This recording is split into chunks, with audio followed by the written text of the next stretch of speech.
Praise the Lord, everybody. Praise the Lord, somebody.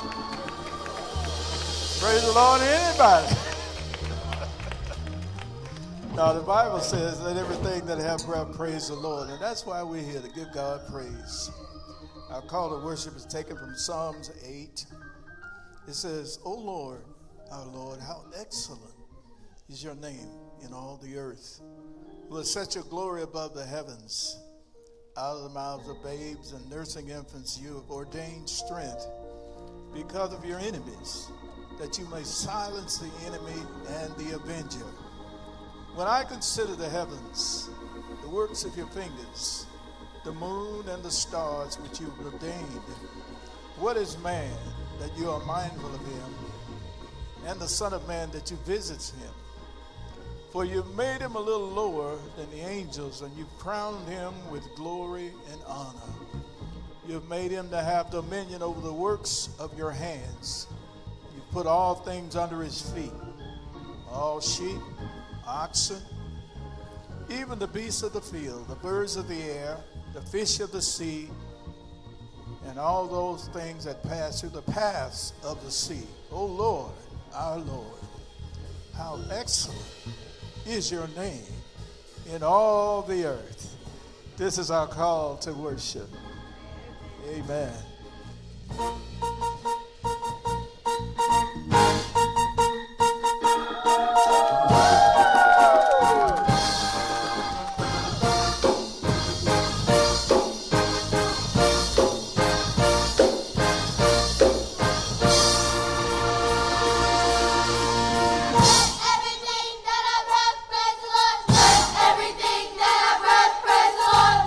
Everything that I breath, praise the Lord.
say, I know he's worthy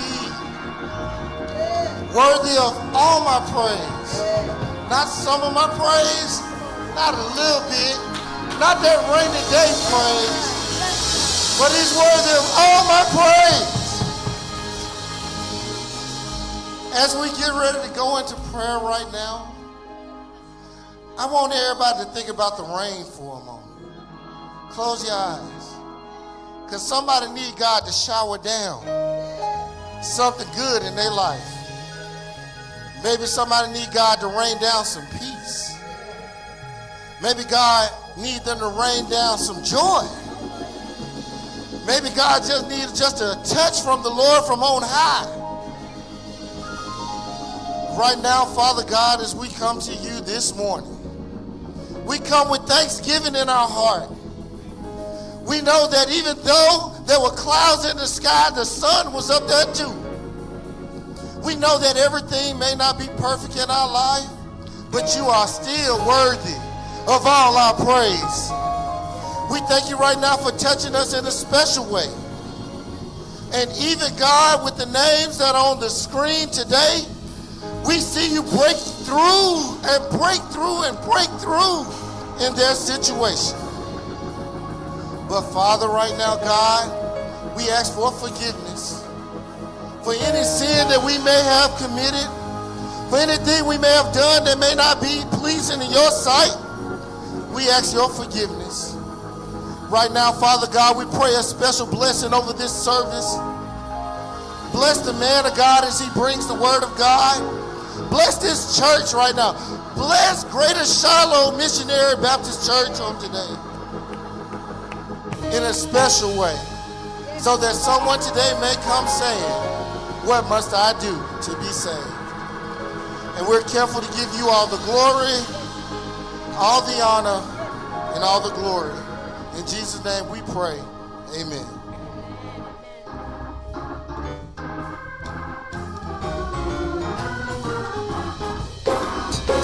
This little light of mine, this little light of mine, I'm gonna let it shine.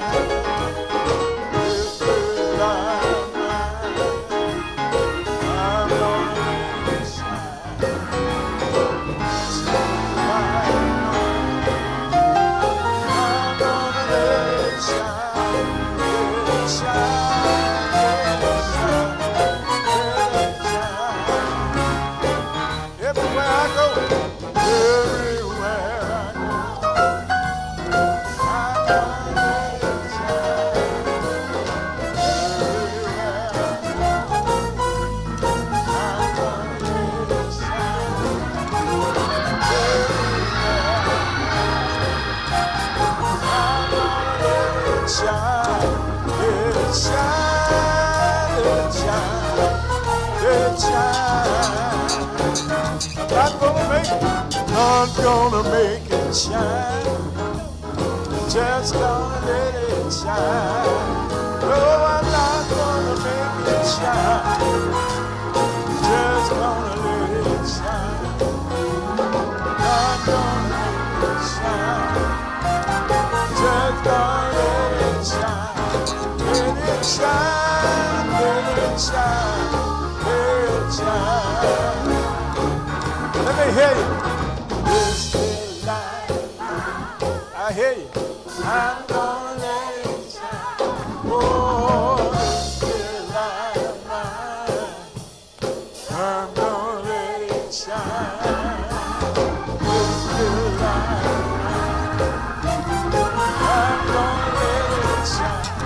Let it shine, let it shine. Now, who gave you that light? Who gave you that light? Who? Jesus gave it to me. I'm gonna let it shine. Jesus gave it to me. Yes, he did. I'm gonna let it shine. Jesus gave it to me. I'm gonna let it shine. Let it shine. Let it shine. This little light of mine, I'm gonna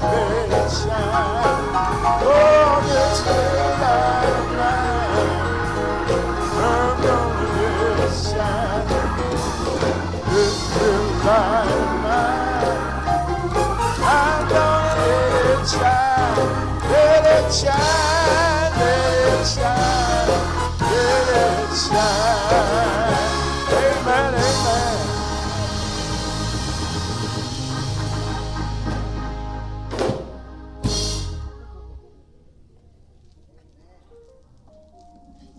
Good morning, Greater Shiloh. Good morning, Greater Shiloh. Good morning. So glad to see each and every one of you again this morning.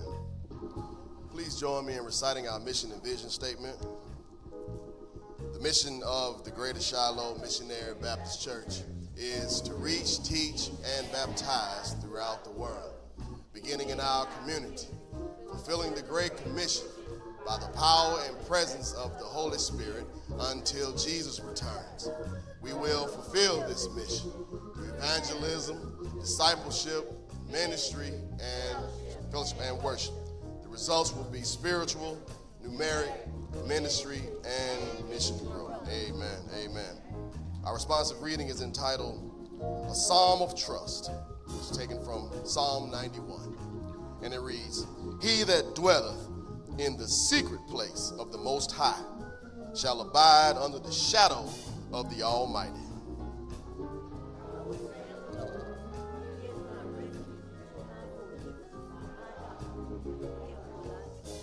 Surely he shall deliver thee from the snare of the fowler and from the noisome pestilence.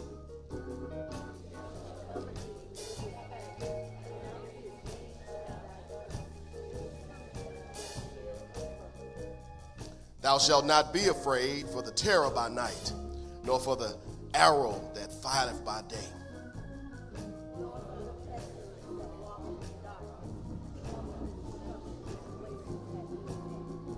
A 1,000 shall fall at thy side, and 10,000 at thy right hand, but it shall not come nigh thee.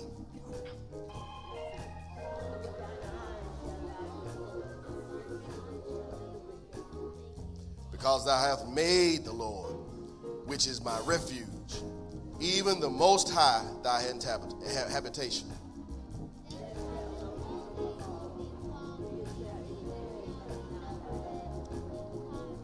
For he shall give his angels charge over thee, keep thee in all thy ways.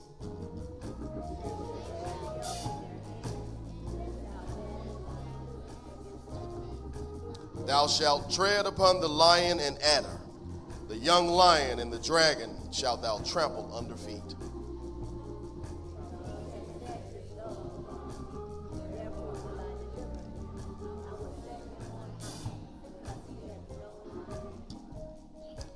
He shall call upon me, and I will answer him. I will be with him in trouble. I will deliver him and honor him altogether. With long life will I satisfy him and shew him my salvation. This is the word of God for the people of God.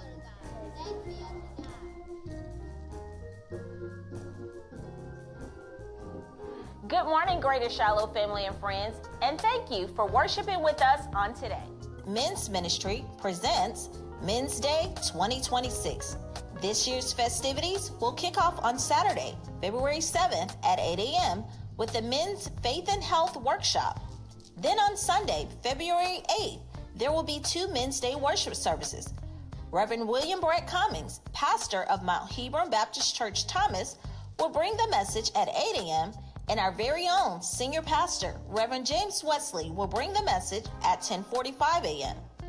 Please contact Brother Bernard Hill at bernard.hill357@gmail.com for any questions.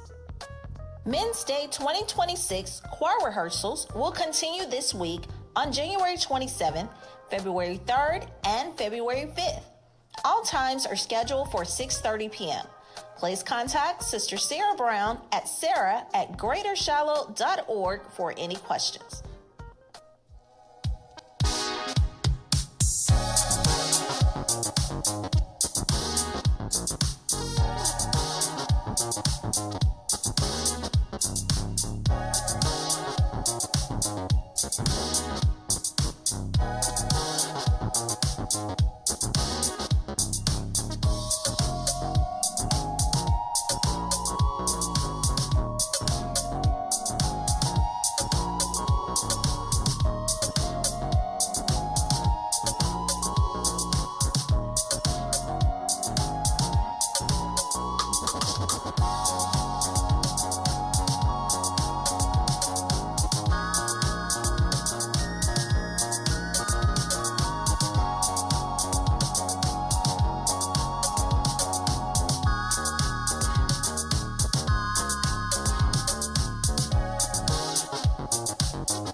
The Sanctuary Choir will rehearse on Thursday, January 29th at 6:30 p.m. Please contact Sister Sarah Brown at sarah@greatershallow.org for any questions. It's that time again, and tax season is upon us. If you are interested in receiving your Greater Shiloh 2025 contribution statement, please sign up at the tables in the corridor. For questions or more information, please contact Sister Gloria Smith at 205-925-9750 at extension 208 or at gsmith@greatershallow.org. Greater Shiloh is again partnering with VITA, the Volunteer Income Tax Assistant Program this year.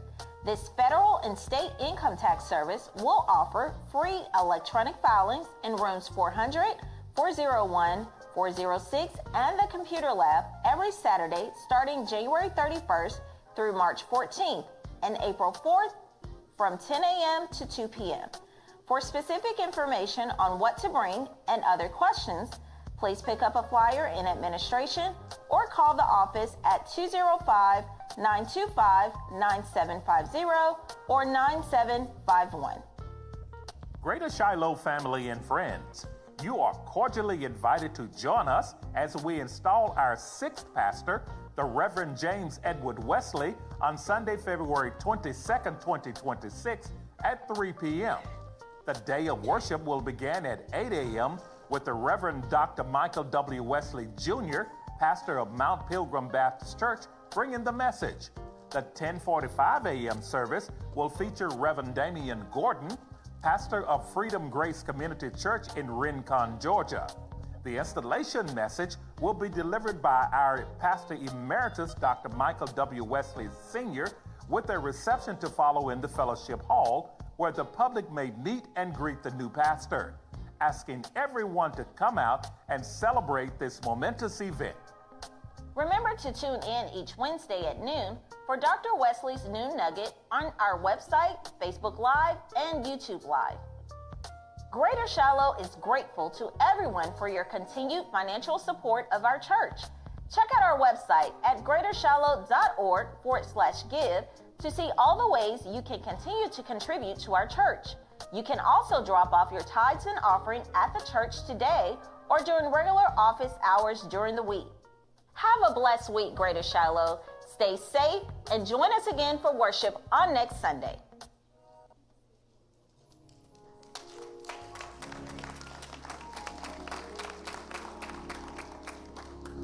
Well, good morning, everybody. Good morning again. Amen.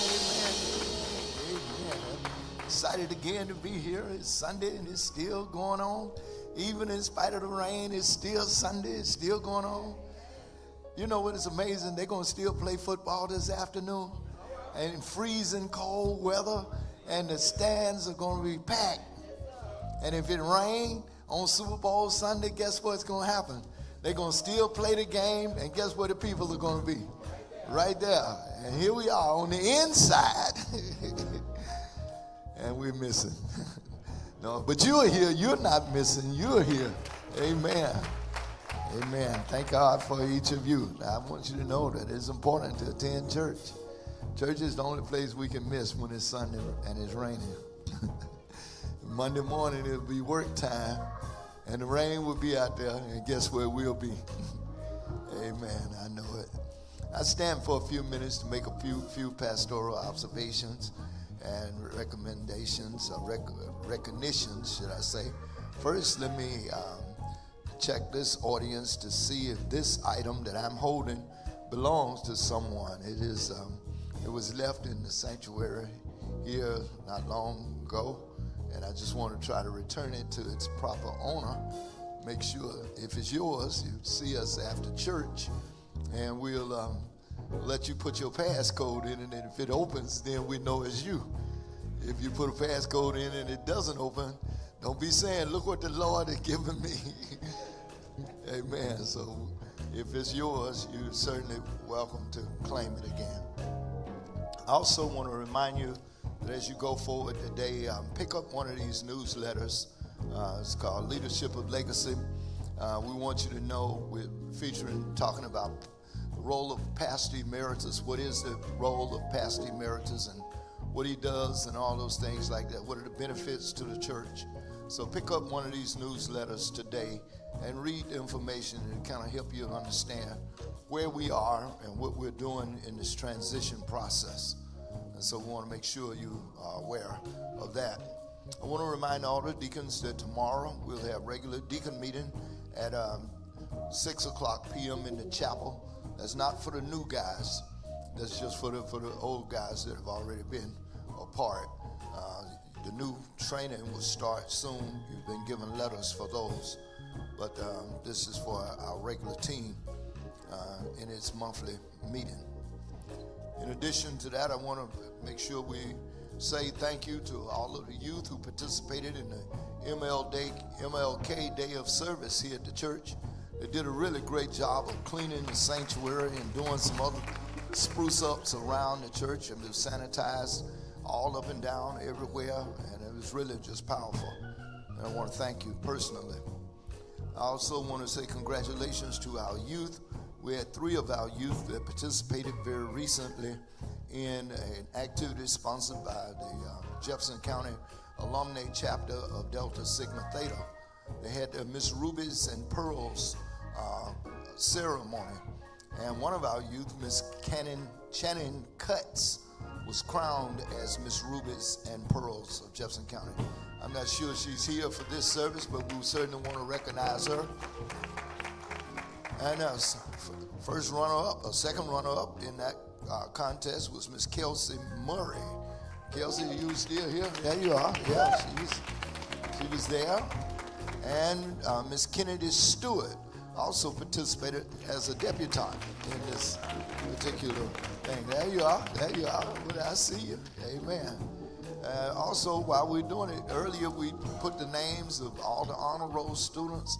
I'd like for those students to be recognized. If you were on the honor roll, stand up, baby, stand up. Listen. All right. I love it. Look at these scholars. That's what we want. We have to encourage our children to do well. Listen, when they don't do well and they show up on TV, we be saying, Lord, I sure know that boy wasn't going to do right. So give them praise while you can. Want to remind everyone that this is the last week on 21 days of prayer. Doesn't mean this prayer ends, but the 21-day campaign, Monday through Friday of this week, we'll be on the call once again at 6 a.m. And we are inviting you to join us each morning for that time of prayer and lesson exposition on the subjects that have been given to us. We're also continuing with one of the small groups, and leadership school is ongoing as well.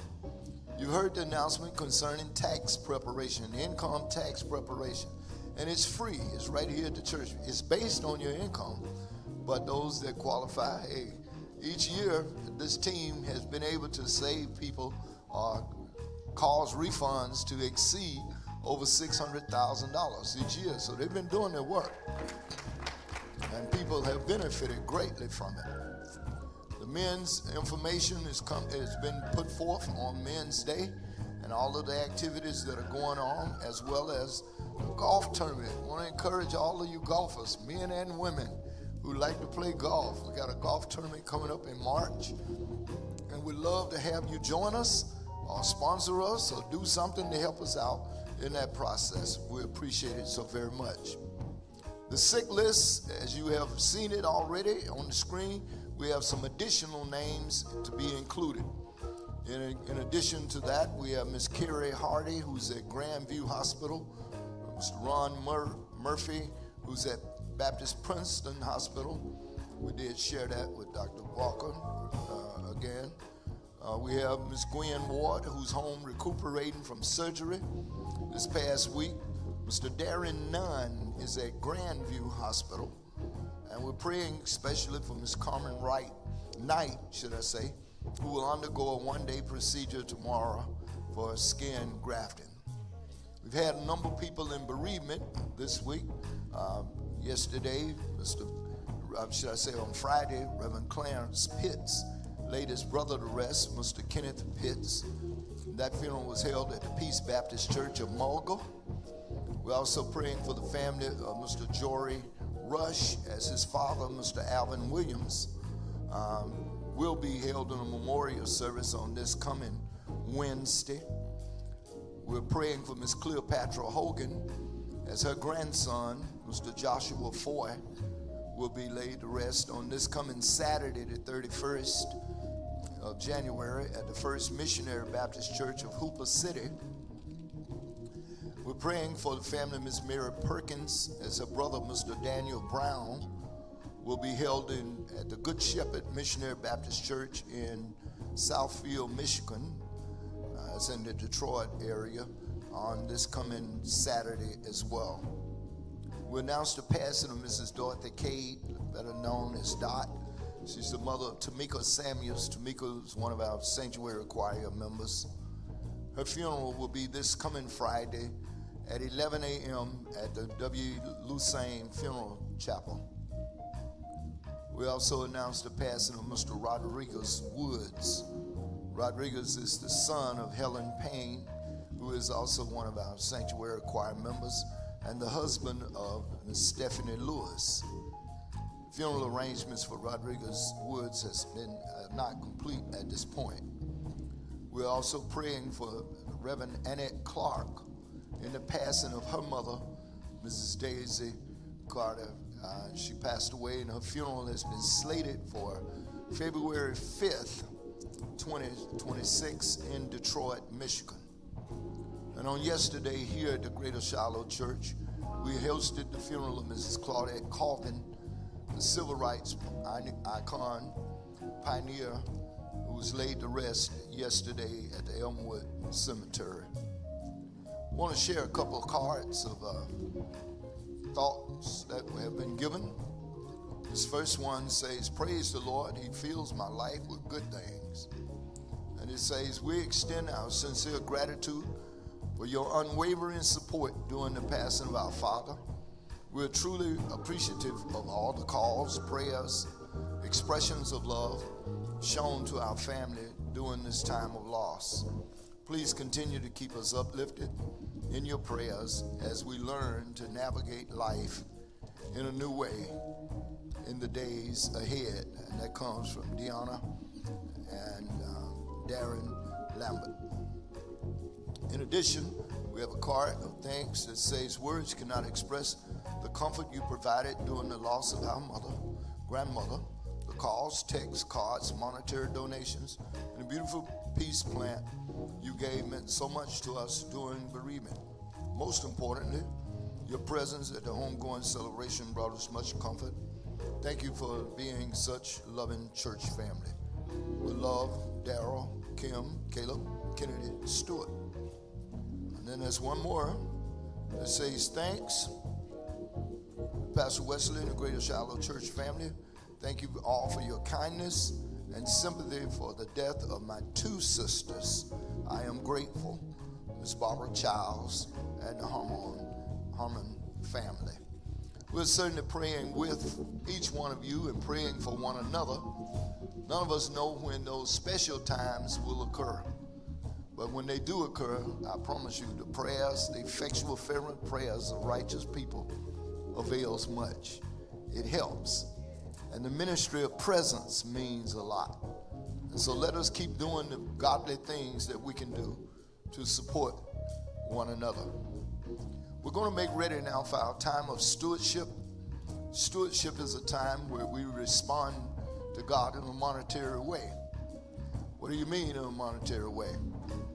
Well, to be a steward is to be a manager over resources that don't necessarily belong to you.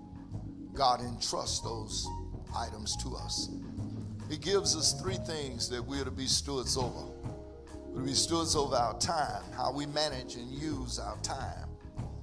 We're to be stewards over our talents and abilities, what is given to us on the inside, what tools we have to be able to use to support the work of God. And then our treasures, our finances, our monies.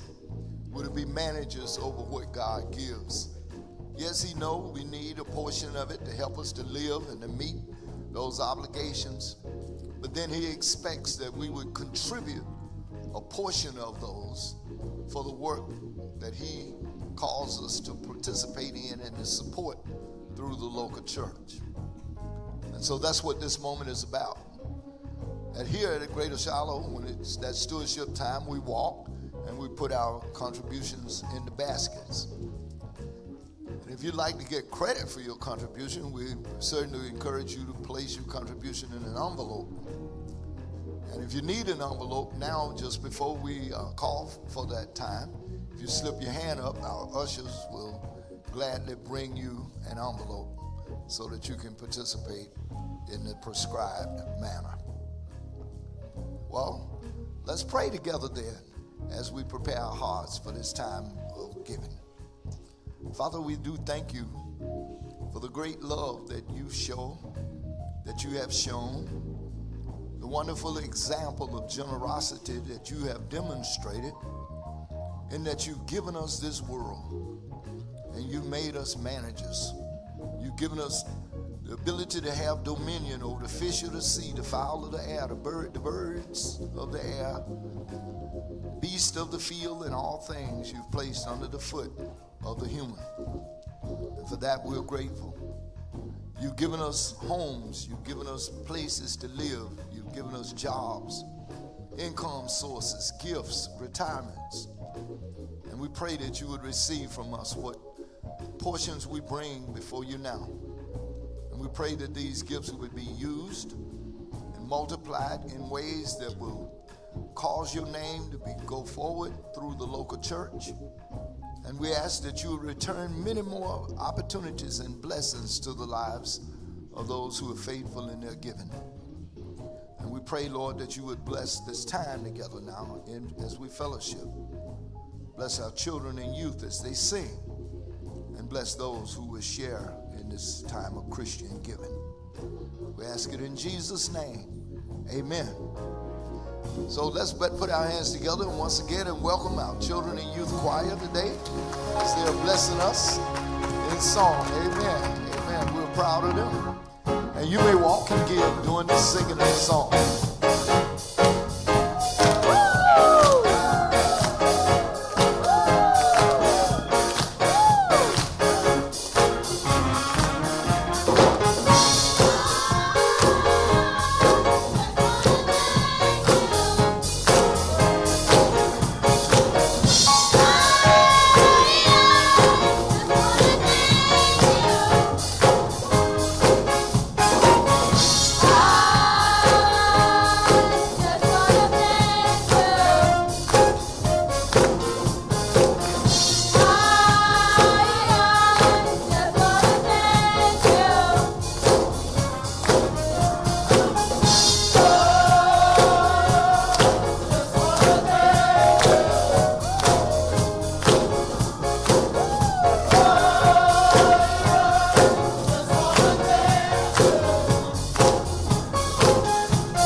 anybody's testimony? Can you tell him that you love him? Wherever you are, that's it right there. That's a personal heart cry.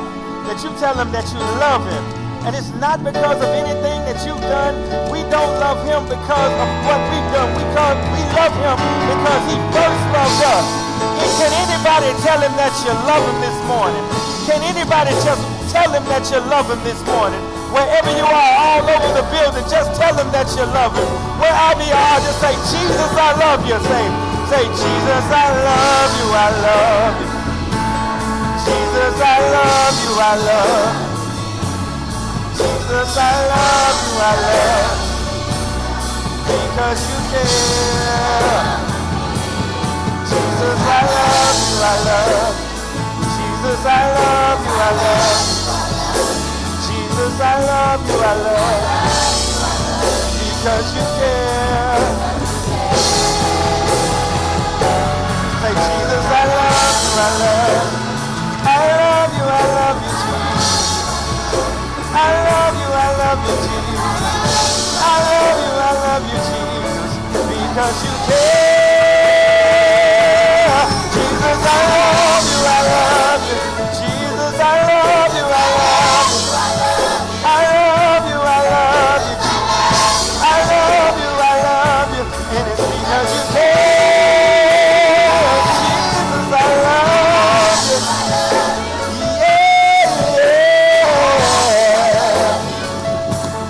Jesus, I love you, because you care.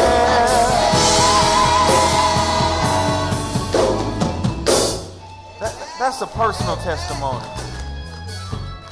Can't nobody else tell him that you love him but you.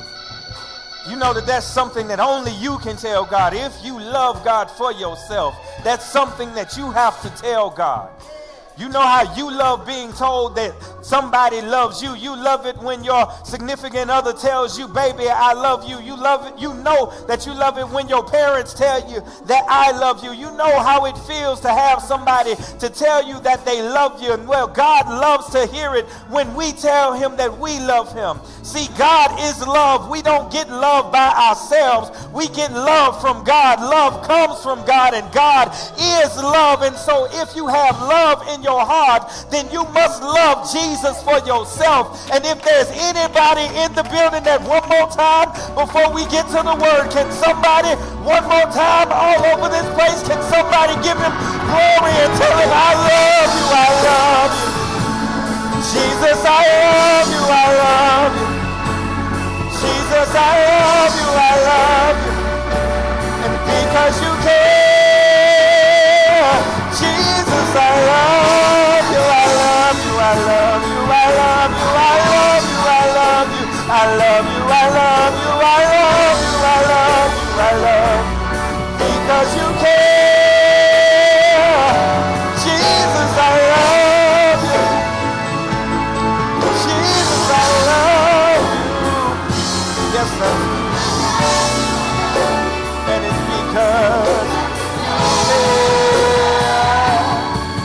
I love you, I love you, I love you, I love you, I love you, I love you, I love you, I love you, I love you, I love you, I love you, I love you, I love you, I love you, I love you, I love you, Jesus, I love you, I love you, I love you, I love you, Jesus, I love you, I love you, I love you, Jesus, I love you. Y'all just gotta excuse me. I'm sorry, y'all.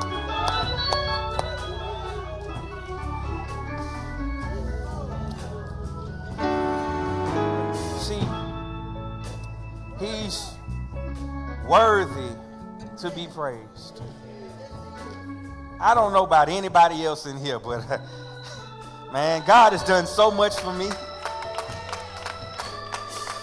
I just can't help it sometimes. I just can't help it sometimes. I got to give God some glory. And if I got to take time to give God glory by myself, then I'm just going to take time to give God glory by myself. I love you, Jesus. I love you, I love you, Jesus. I love you,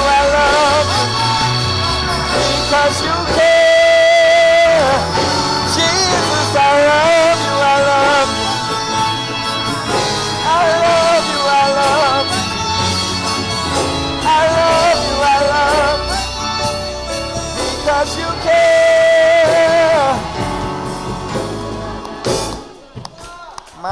My God, today. There's nothing wrong with praising God.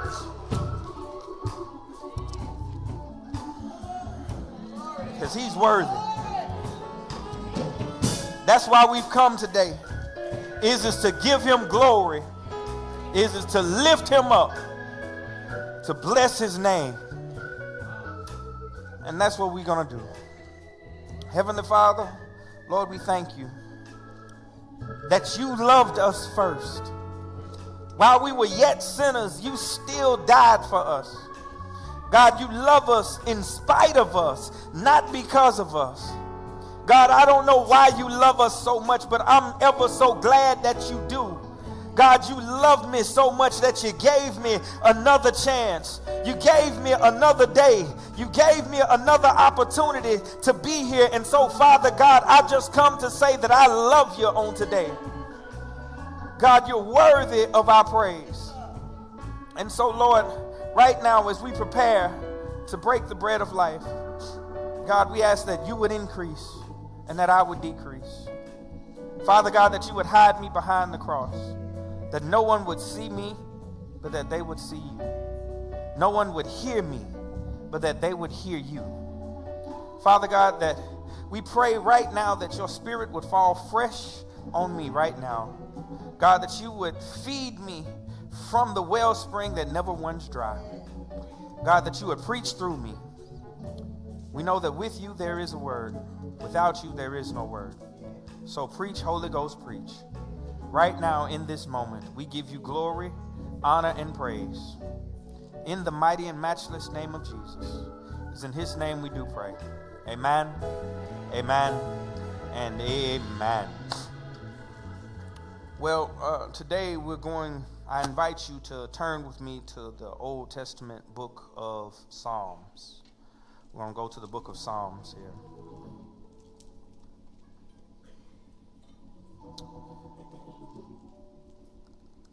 Psalms number 61, excuse me, I almost messed up.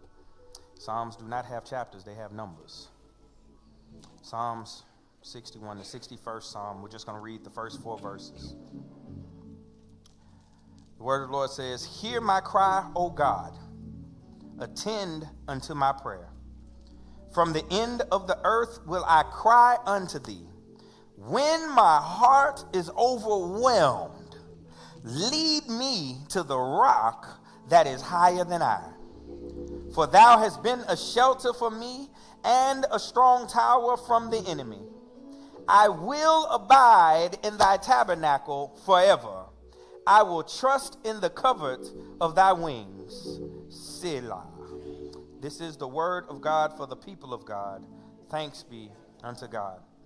I want to draw our text here from the second verse. Second verse reads again, "From the end of the earth I will cry unto thee. When my heart is overwhelmed, lead me to the rock that is higher than I." For the time that is ours today, I'd like to reason with you from this subject, trusting God when you are overwhelmed. Trusting God when you are overwhelmed. And I really want to start out this message by asking you a question. And the question is, have you ever felt like life was just too much to carry? Have you ever experienced a time in your life where it felt like the weight of life was pressing on you and you feel almost like you're drowning? Have you ever had a heavy heart? Have your mind ever been cluttered and you can't really see what's going on in front of you? has your soul ever been tired? Have you ever had one of those days where it just seems like the burdens of your life feel just too much to bear? If you've answered yes to any of those questions, then you, my friend, know what it's like to feel overwhelmed. To be overwhelmed realistically is to be overcome with a thought or a feeling, and to put it in layman's terms, it's to be given too much of something. You can be overwhelmed from many different things. And I dare say that this morning that each and every one of us has experienced this feeling before. If you haven't experienced being overwhelmed, I say God bless you. And I say, like the old folks used to say, keep on living. For the time will come in your life that life will find a way to get to you in a way that is overwhelmed. Because I dare say that somebody here underneath the sound of my voice is overwhelmed right now. I know you look good today and nobody even knows it because you're wearing the most beautiful smile ever. You've dressed to the nines and you've come into this church house, but somebody had to drag themselves in here this morning. That there is somebody here that nobody even knows what's on your heart, but it's been like a weight sitting on your chest and it's been there. And I just come to let you know that God has not forgotten you. God has not abandoned you. God has heard your prayer. And you have come today for a very good reason. And that is that God wants to speak directly to you today. See, it's one of those times when you are overwhelmed that things tend to get a little cloudy in your life. Now, let me give you a bit of reality check that this world seems to be almost designed to overwhelm us. All you got to do is begin to look around. If you look around in today's society, it's very easy to become overwhelmed. All you got to do is turn on the news.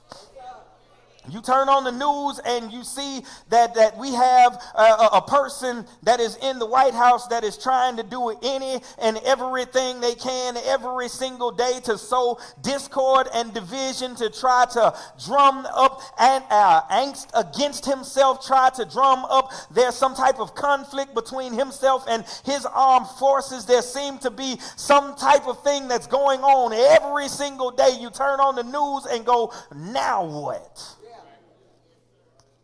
You have masked federal agents that are shooting people in the streets, shooting people as they try to get away. And now there's been another shooting here. That's the third one in 3 weeks. And it just becomes overwhelming. It's like, Lord, what is going on here? And that's just in this country. But you start to look around and you see other countries are arming themselves to the teeth. They are brandishing their weapons. They are rattling their war sabers and saying, I dare you to come over here. And it's just like it seems as if the world is almost on the brink of another world war. And as you look around in our world, it can become overwhelming to look at. But again, that's just on the outside world. But then you start to look a little closer to yourself and you think that your own sphere of influence can become overwhelming too. Bills tend to pile up, and one thing that I learned, that I was in such a rush to grow up when I was a little child that I forgot that I didn't know how bills really worked. I thought that maybe bills only came one time, but no, bills, they come and they keep on coming, and it doesn't matter what your income source is. It doesn't matter if you still have an income source. Somebody knows that the bills just don't stop coming. So young people, take your time. Don't rush to grow up. Trust me on this one.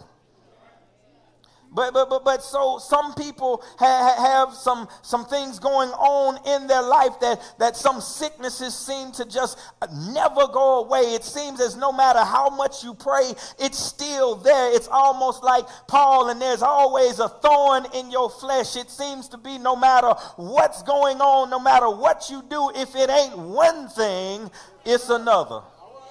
Somebody knows what I'm talking about here. It's just that there always seems to be a weight that seems to sit directly on your heart, no matter how much you pray, no matter how much you're on your face, no matter how much you try to go to God, no matter how much you try to be a good person, no matter how much you try to tithe, no matter how much you listen to gospel, no matter what it is that you try to do, it seems to be that nothing and no one can get rid of this weight that seems to be dragging on your heart. It's just completely overwhelming. It's one situation after the other. After you done got your bills paid, now your car want to act up. And if your car ain't acting up, now your co-worker's acting up. If it ain't your co-worker's acting up, it's your spouse acting up. It just seems to be one thing after the other, after the other. Everything stacks on top of each other and it becomes overwhelming. It's in those moments with the weight of the world seeming to lay on your chest that we begin to ask this question: God, where are you?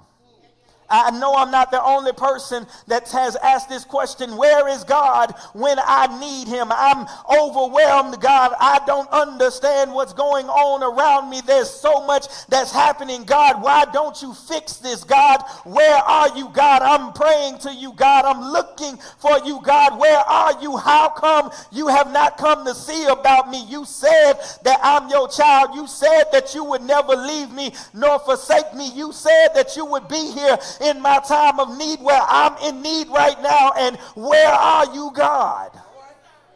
I know I'm not the only person that has ever experienced this in life. This overwhelming experience is known by the title of life. See, that's realistically what it is. It's those times that we are overwhelmed that people tend to take matters into their own hands. It's because when you try to find God and you don't seem to be able to find him anywhere, when he seems to be silent, that's when people like to take their overwhelming situations into their own hands. Some people take to the bottle to try to deal with their pain. They try to drink it away and numb themselves to whatever pain is causing on the inside. Other people take to drugs and they try to get so high that they can't see it. They want to be so high that they're on the ceiling, stuck forever. And it's just what you got to know is no matter how far in the bottle you may crawl, eventually you got to come out. No matter how high you get, eventually you got to come down. And guess what? That problem that you had before you decided to deal with it, guess what? It's still going to be right there when you come down. It's still going to be right there when you come to yourself. No matter what you try to do to get rid of it, there is nothing that you can do, but there is someone you can go to. See, I just stopped by this morning to tell somebody that when you are overwhelmed, there is somebody that you can trust. And that somebody is not your best friend, because sometimes you call for your best friend and your best friend can't be found. Other times you try to call for somebody else and they can't be found. But there is one who always answers when you call. There is one who always understands what you're going through. There is one that you can trust with all of your secrets. There is one that you can trust with all of your heart. There is one that you can trust with everything that overwhelms you. There is one that you can trust with everything that you have. And I just came to tell somebody that when you are overwhelmed, you can trust God. Yes, sir. Yes, sir. When you have nowhere else to turn to God. Thing is you're not supposed to use God as a last resort. God is not some sort of breaking case of emergency. God is a companion to be there with you every step of the way. And when you are overwhelmed, you ought to turn to God. And that brings us right to the text for the morning. It comes out of the book of Psalms, and this particular psalm was written by none other than King David. And we know King David. He is this gospel hero. He is the biblical giant that we know of. He's the giant killer, and he is this musician and poet. He's the mighty king of Israel, and he's a man after God's own heart. But this man after God's own heart knows something about having his heart overwhelmed. See, David was a man that had many different difficulties in his life. He had experienced it all throughout his life. If you start to look over the record of his life, I dare say that as you look over David's life, you will find yourself in one or more situations that David found himself in too. And you can find yourself, you can see yourself in the events of David's life. See, he was a shepherd boy that was overlooked in his own father's house. When the prophet Samuel came to anoint a new king, he came down to Jesse's house, and Jesse paraded all of his other sons in front of the man of God, but he left David out in the fields. So, David knows what it's like to be looked over, and somebody here knows what it's like to be looked over too. You know you've done everything that you can to show yourself worthy at your job, and somehow they still seem to promote somebody else over you. You know what it's like to be looked over, and somebody else over here has been looked over by a potential mate. You've done everything that you can to show yourself worthy of their attention, to show yourself worthy of their heart, but somehow you still end up looked over. And when you are looked over, you can find yourself being overwhelmed. But that wasn't the only situation in David's life. See, one day there was a giant that was threatening the armies of Israel down in the valley of Elah. And there, but through the power of God, David killed the giant Goliath, and instantly he became an overnight success. Now the women were singing his praises, and he was riding high. He was then invited to be into the palace. And while riding high, somebody needs to know that all overwhelming feelings don't have to be negative. You can be a victim of your own success too. You can be overwhelmed with your own success, because now that God has elevated you up to this level, can you sustain it? Somebody needs to know that getting to a certain level is not the hard part. Staying there really is. God can lift you to the highest of heights, but sometimes you get to that high height and you feel inadequate. You feel like God maybe has made a mistake, or you get that imposter syndrome where you know that you may not really deserve to be there, or you feel as if you don't deserve the position. And sometimes now that you have it, you can feel overwhelmed. But we still keep looking here at David's life, and eventually David becomes king, and everything is going great. The kingdom is expanding, and it's at the height of its military power. Everything is going great. God is blessing left, and God is blessing right. Everything is going well, and then except there's one problem. There's problems in his own house. See, his first wife, Michal, although she loved David, when David brought back the Ark of the Covenant, he became so elated. He became so happy in Jesus, became so happy in God that he danced before the Lord. He danced before the Lord with all of his might. He danced so hard that he danced out of his clothes, y'all. And his wife, Michal, resented him for it. She really was displeased amongst this, and it caused a rift in their relationship to where Michal ended up dying without having children. And you got to know that in that day, that was almost looked at as a curse, especially you're married to the king and you don't give any children. Well, that's because of the friction that was caused in that relationship. But that wasn't the only friction that was in David's house. See, David also married a woman who he had adultery with. David then had 7 recorded wives. Now you got to know that there was all kinds of drama in this kind of house. When you know it's drama in a house when you got one husband and one wife, can you imagine how much drama is going on when you got 7 of them? And so here it is, like you don't got to say amen. You just look straight forward. Don't look at them, cause so they know you ain't talking to them. But somebody knows that marital drama can be overwhelming. But this wasn't the only family drama that he had. Because of this, see, David had many sons. He had many children. And David had a son named Amnon who forced himself on his half-sister Tamar. And then Tamar's brother Absalom ended up killing Amnon. And because of his anger at David, Amnon led a rebellion to overthrow David. And that rebellion ran David right out of the palace. Now somebody touch your neighbor and say, you thought that your family had problems. See, David's family problems can make Jerry Springer look like Sesame Street.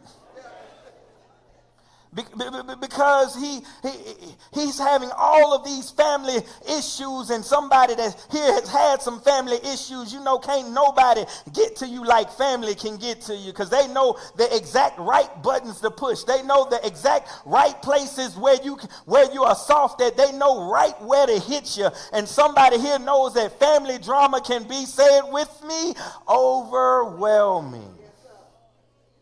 But see, it's not only just the family drama that's overwhelming. You got to think of it this way. Here's David. He was riding high as the king. He has everything going his way, and now he's been run out of his own palace by his own son. Somebody knows that when you go from the highest of heights and seem to have lost it all, that's an overwhelming feeling. You had everything one day, and then you turn around and now you got nothing. Not only is it that you have nothing, that you lost everything that you had. You lost the palace, you lost all of the amenities, you lost all of the accolades that go along with being king, and it was your own son that did it. Somebody said it be your own kids.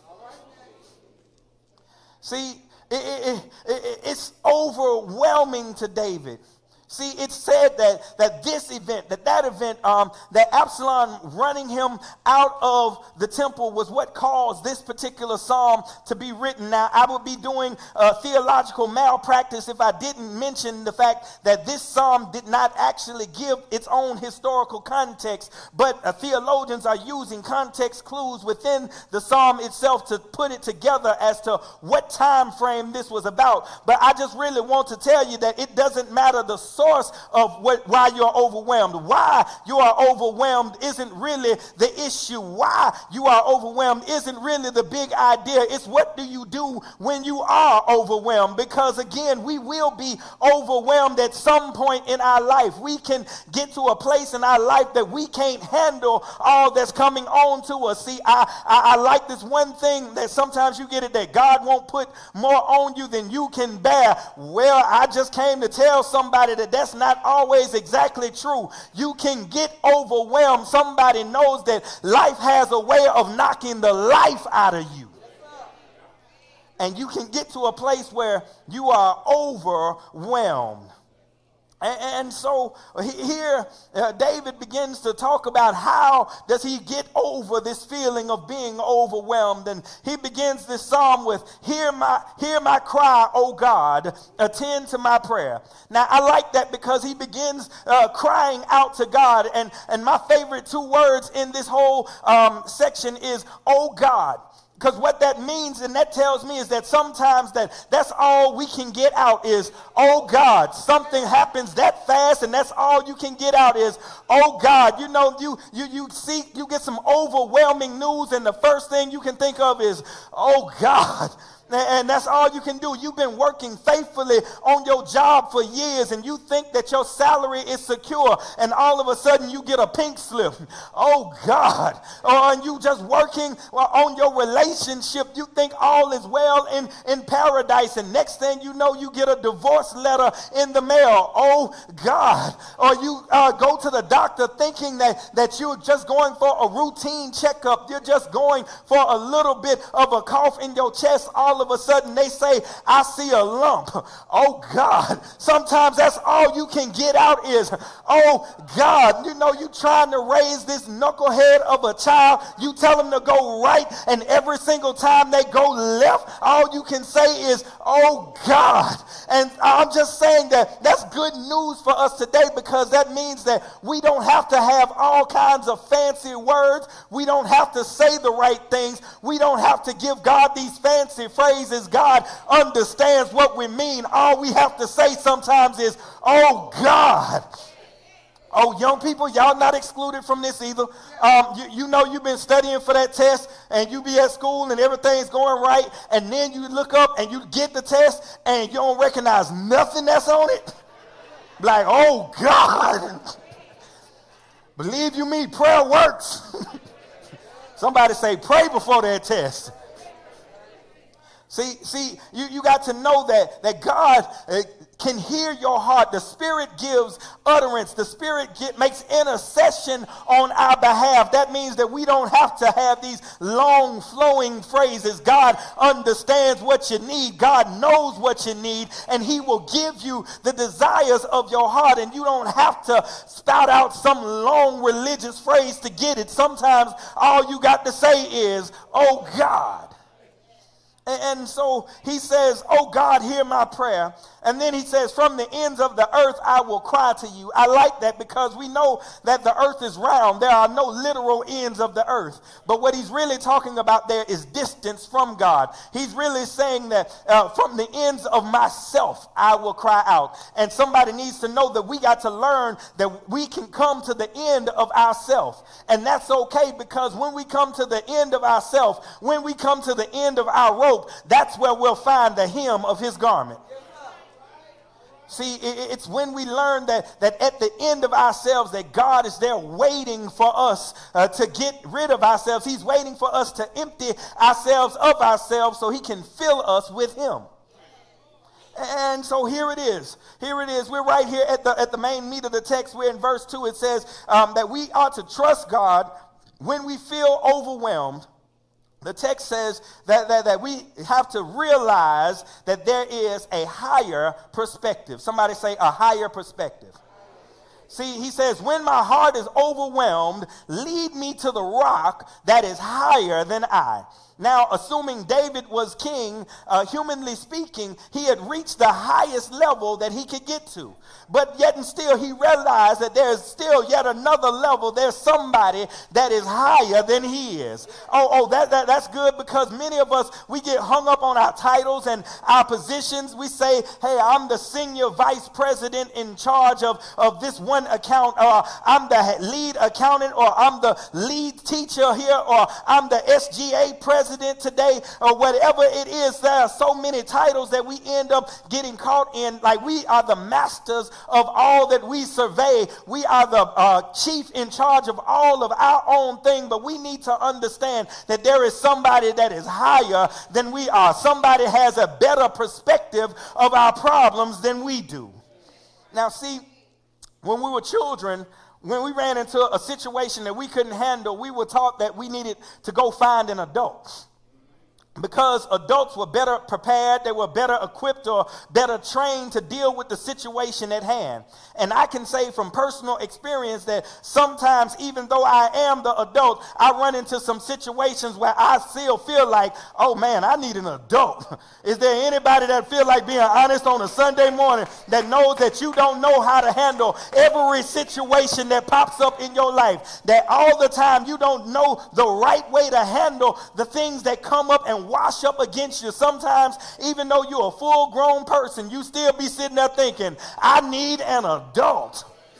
I know I ain't the only person, but see, that's good news for us today, because that's not a bad place to be. That's just your spirit telling you that you need somebody that's higher than you.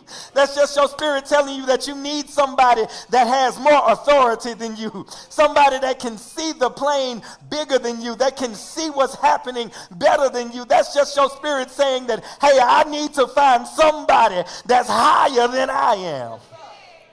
Now, I like this because it's saying that we need to take things to our Father. See, I like that because it's something about when your father gets involved. You know, that dad voice is real. The dad voice that comes echoing through the house and everything gets quiet. You know, it seems that all is chaos until dad steps in the room. When dad steps in the room, there's something about that commanding presence that seems to calm everything thing down. I'm just telling somebody, when you're overwhelmed, you got to learn how to go to your Father. See, our Heavenly Father, He can calm things down. Our Heavenly Father, He can get things done. And when our Father steps in the room, the atmosphere changes.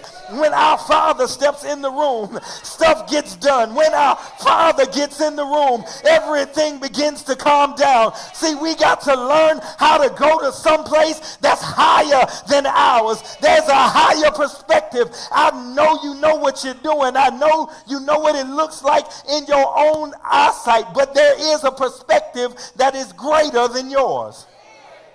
Let me see, can I put it a different way? Life sometimes can be like a maze.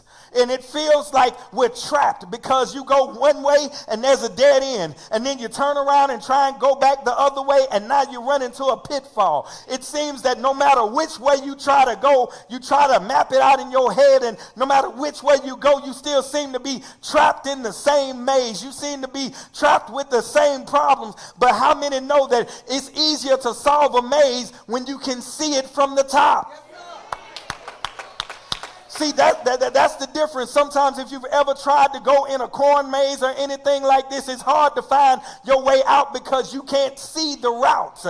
But if you learn how to look at it from God's perspective, you can see your way out. You can see how God is working this thing out. I know it looks crazy from your own perspective. I know you don't understand what's happening from your own eyesight, but you need to know that there is a perspective that is higher than yours. And when you see God's perspective, you can know that He knows how to handle your problems.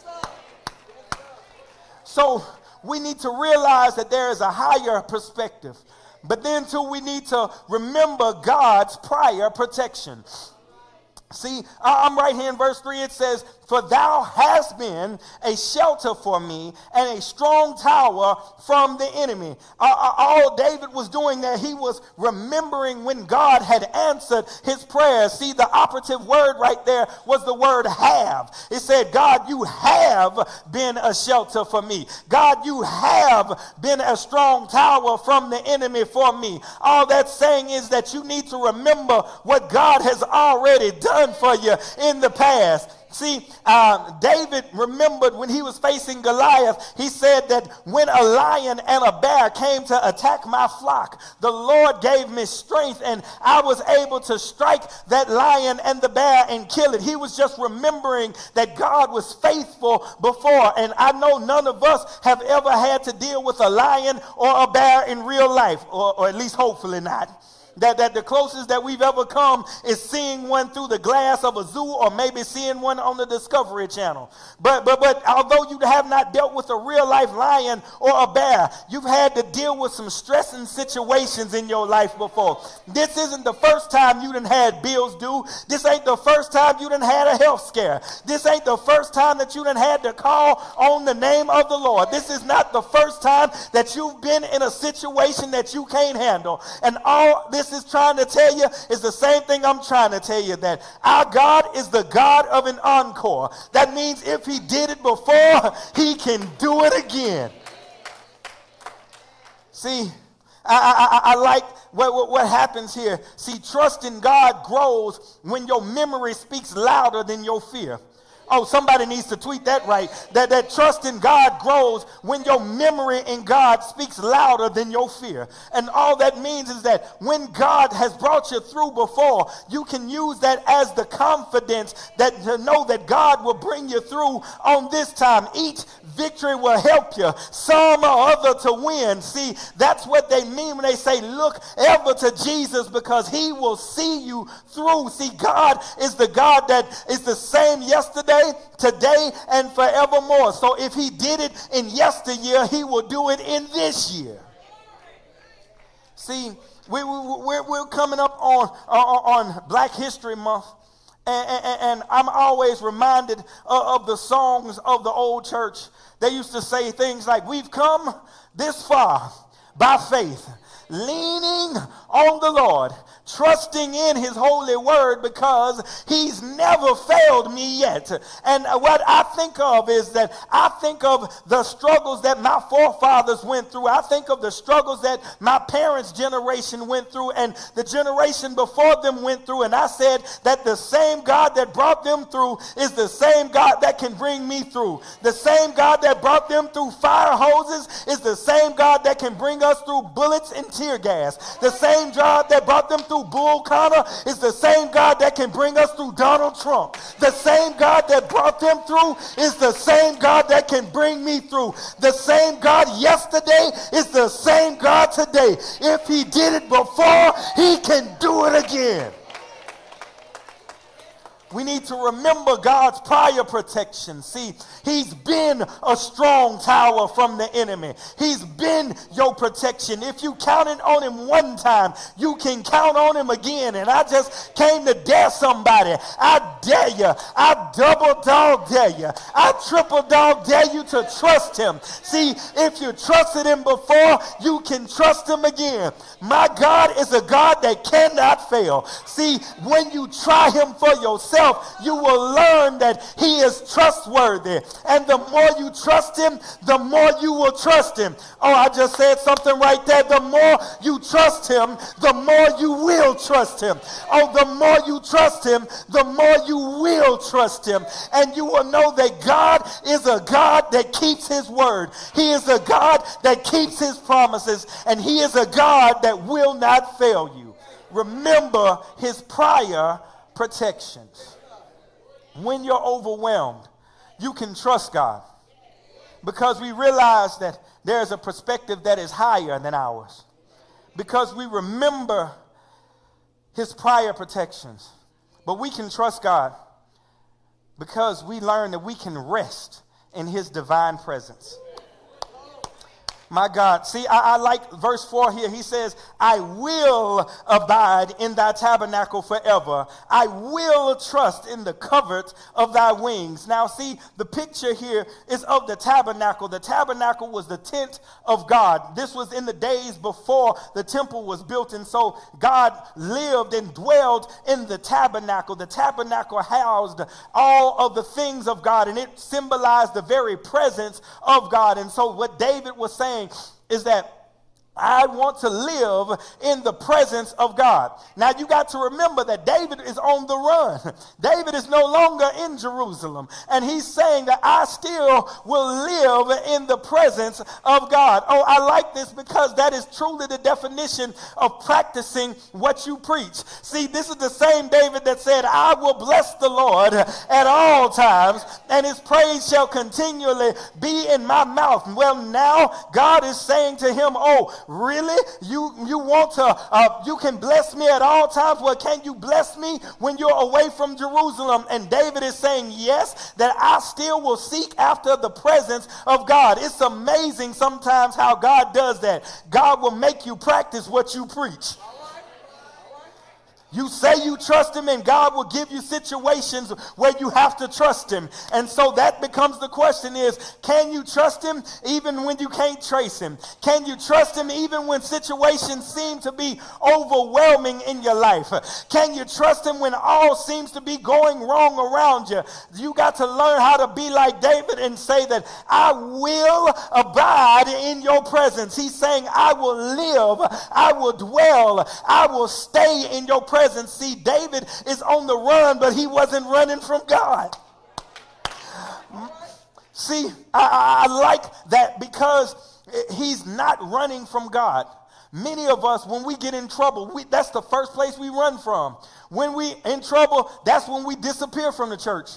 When stuff is going wrong, that's when we don't want nobody to call us. When stuff is falling apart in our life, we tend to run from God, and we say, I'll be back once I got it all together. I don't want them to see me like this. Well, somebody needs to know the church is not a place full of sanctimonious and healthy people. The church is a hospital full of sick folk that's trying to seek Jesus. And so you need to come to God in those times when you're broken, in those times when you're overwhelmed, overwhelmed, in those times when things are going wrong, that's the time that you're supposed to seek God. Seek the Lord while he yet may be found, for night is coming and you can no longer work. Night is coming and it will be too late. Somebody needs to know that you can have Jesus today. You can have God today. Even in the midst of being overwhelmed, you can rest in his presence today.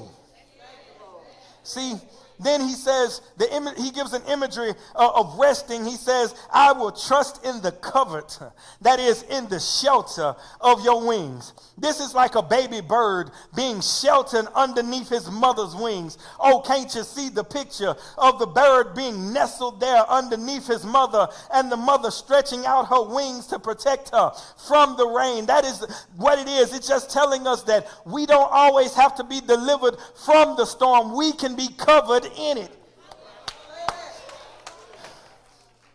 See, you're covered in the middle of your problems. You're covered in the midst of your storms. You're covered in the midst of your overwhelming situations. You're covered when you don't understand. You're covered when you don't know what's going on. You're covered by the wings of God. Oh, to be kept by Jesus. Does anybody in the building know what it feels like to be kept by Jesus? Somebody touch your neighbor and say, you're covered. Touch your neighbor and say, you covered. Oh, no. See, you touched the wrong neighbor. Turn to the other neighbor and say, you're covered. You're covered under God's wings. He's got you. I know things are difficult right now. I know you don't understand what's happening right now. But somebody needs to know that you're covered under the wings of God. As I prepare to close, I'm reminded of a situation. Years ago, a father took his young daughter hiking near these ocean cliffs, and what was supposed to be a short and easy hike turned dangerous really quickly. The fog rolled in faster than expected, and the wind began to pick up, and suddenly the trail didn't feel as safe as what it was. The little girl could no longer see where the pathway went. She could still hear the ocean below her, although she couldn't see it. You could hear it loud and relentless and crashing against the rocks. And her legs began to shake, and so she sat down right there in the middle of the trail and said, I can't do this. I can't go any further. I'm too scared. Now, her father, who was with her, didn't scold her. He didn't tell her that you're fine, just keep going. No, instead, the father, he knelt down. The father, he picked her up and he held her close. And he put her head up against his chest. And she could feel his heartbeat. She could hear his steady breathing. And she asked one question. She said, Daddy, are we safe? And he said, yes, my child, we're safe. I got you. Now, you got to know something here. She could still hear the wind. She could still hear the waves. The danger hadn't disappeared, but her attitude had begun to shift. See, her attitude had begun to shift because she all of a sudden felt safe. She felt safe because she was no longer responsible for getting herself safely to the other side. She felt safe because she was now in the arms of the Father. She felt safe because she knew her Father had her in his strong arms. Oh, my brothers and my sisters, I just came to tell you, somebody in here walked in feeling foggy. You walked in here feeling overwhelmed. You walked in here not able to see the path in front of you. But I just came to tell somebody, my God will carry you in his loving arms. See, many of us are like this little girl. We're in the midst of our situations, frozen by our own fear. But my God has promised that he will never leave me nor forsake me. Does anybody know about my God? My Father is one that won't leave me on the trail by myself. My Father is the God that will carry me safely through. And you got to know that my Father is a God that will hold you too. I like that because we got to learn how to rest in the bosom of the Father. See, I'm getting ready to go to my seat now. Y'all come back next week. But I just came to encourage somebody today to let you know that you can trust God when you're overwhelmed. You can trust God when you can't see the path. You can trust God when you don't understand. See, be not dismayed, whatever betide. See, God will take care of you. Beneath his wings of love abide. God will take care of you. He will take care of you. He will guide you safely through. He will be with you every step of the way. He will fulfill his promises. He will never leave you. He will never forsake you. He will be with you all the way from earth to heaven. There is nothing that my God can't do. See, my God, he's a lawyer who's never lost a case. My God is a doctor who's never lost a patient. My God is a God who cannot fail. Does anybody know who I'm talking about? I'm talking about the God who created the heavens and the earth. The God who created the winds and the weather. The God who created each one of us. I'm talking about the God who is waiting on us. He's waiting on you. He can handle your situations. Whatever it is, give it to the Father. Put it in his hands. This and that. Gotta learn to put it in God's hands. Is there anybody in the building that can put it in God's hands? He can handle it. He's higher than you are. He's done it before, and you can rest in his presence. Trust God when you're overwhelmed. Trust God when you're overwhelmed. Trust God when you're overwhelmed. Trust God when you're overwhelmed. When you don't know what to do, trust God, and he will see you through. You can trust God to see you through, even when you don't know the way forward. My God knows the beginning from the end, and you can trust him to lead you safely to the other side of your situations. You may be overwhelmed, but God isn't overwhelmed. God is waiting on you today. You can surrender yourself to him. Don't hold anything from God. He can handle all of your problems. He can handle all of your situations. So don't wait for another day. Tomorrow is not promised.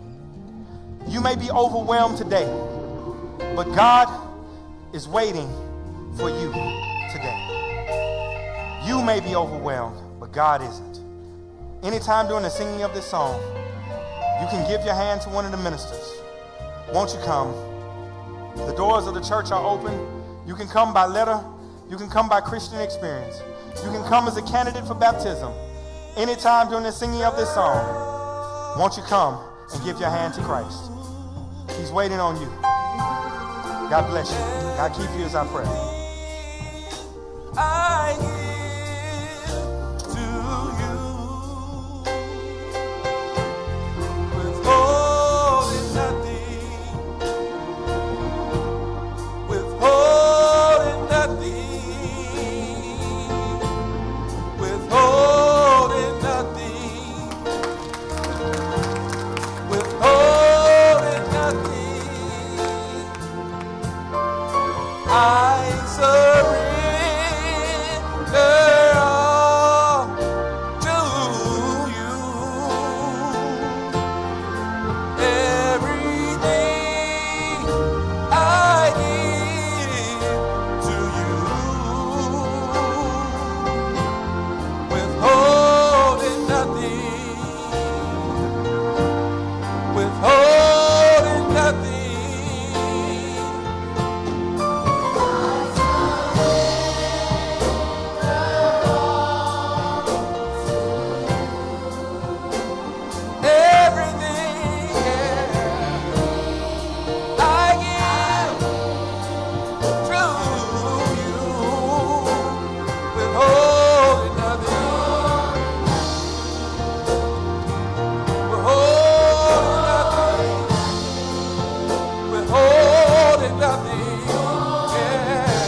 Man, we're going to enter now into the service of baptism.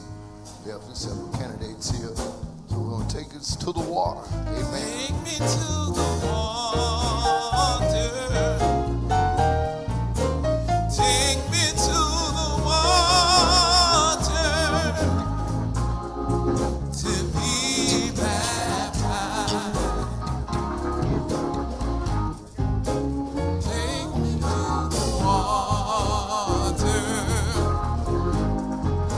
Take me to the water. Oh, take me to the water to be baptized.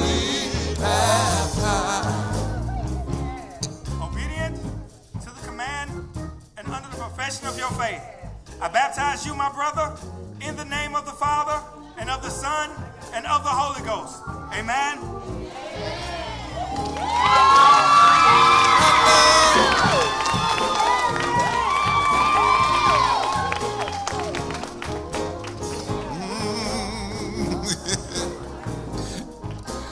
I love Jesus. I love him. I love Jesus. I love him. I love Jesus. Oh yes, yes I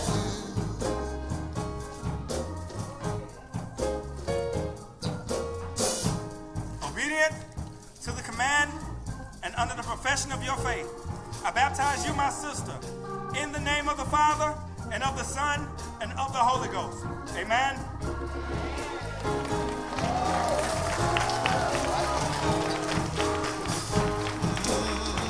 Take me to the water.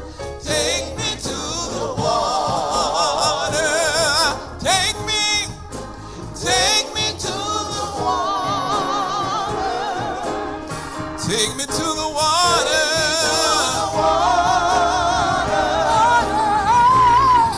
To be baptized. Heavenly Father, we thank you for this opportunity and this service of baptism. God, right now, all of heaven is having a Holy Ghost party, rejoicing over 2 lost souls that have come to you. And so, Father God, right now, we celebrate with them that they have made the decision to become lifelong followers of Jesus. And so, God, right now, we pray for them that they would grow in the admonition and love of the Lord. Father God, we pray for their families, that they would teach them what it means to be a follower of Jesus. Father God, we pray for us as a church family, that we would be welcoming of our new brothers and sisters. Father God, that we would be good teachers and good stewards over what you have placed in our charge. Father God, that you would help us all as we continue to reach and grow for your kingdom. God, right now we give you glory, honor, and praise. In the name of Jesus. It's in his name we do pray. Amen. Amen. Amen. My good brothers and sisters, what a day it's been. And I trust that you will go forward into the week, holding on to God's unchanging hand. We're going to end our service here and ask you to stand with us. We're going to sing the old song, Jesus Loves Me. I guess Jesus loves me.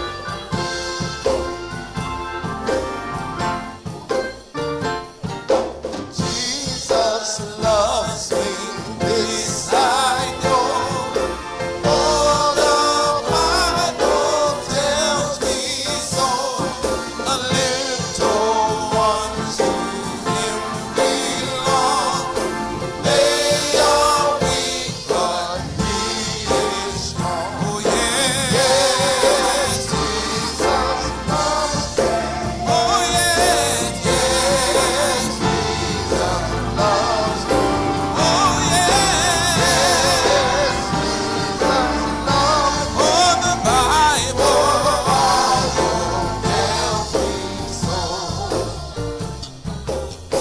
Father, we do thank you today for this time in worship. We thank you that we've learned that your perspective is different from ours, that you're higher than we are, that you're the source. You have the power to do things even when we don't understand. When we feel overwhelmed, we know that you can take us through it.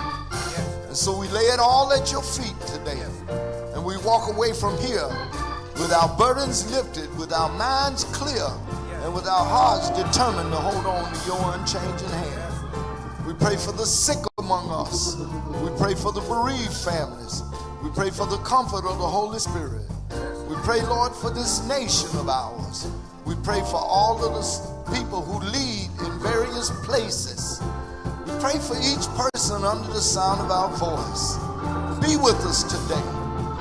Travel with us. Go with us as we go into another week. Lead, guide us, and direct us in all that we seek to do. Dismiss us now from here, but never from your holy presence. As we ask again that the grace of God, the sweet communion of the Holy Spirit, that he will rest, rule, and abide with each one of us, your children, until we meet again. God's people said amen, amen, amen. God bless you. Go in peace.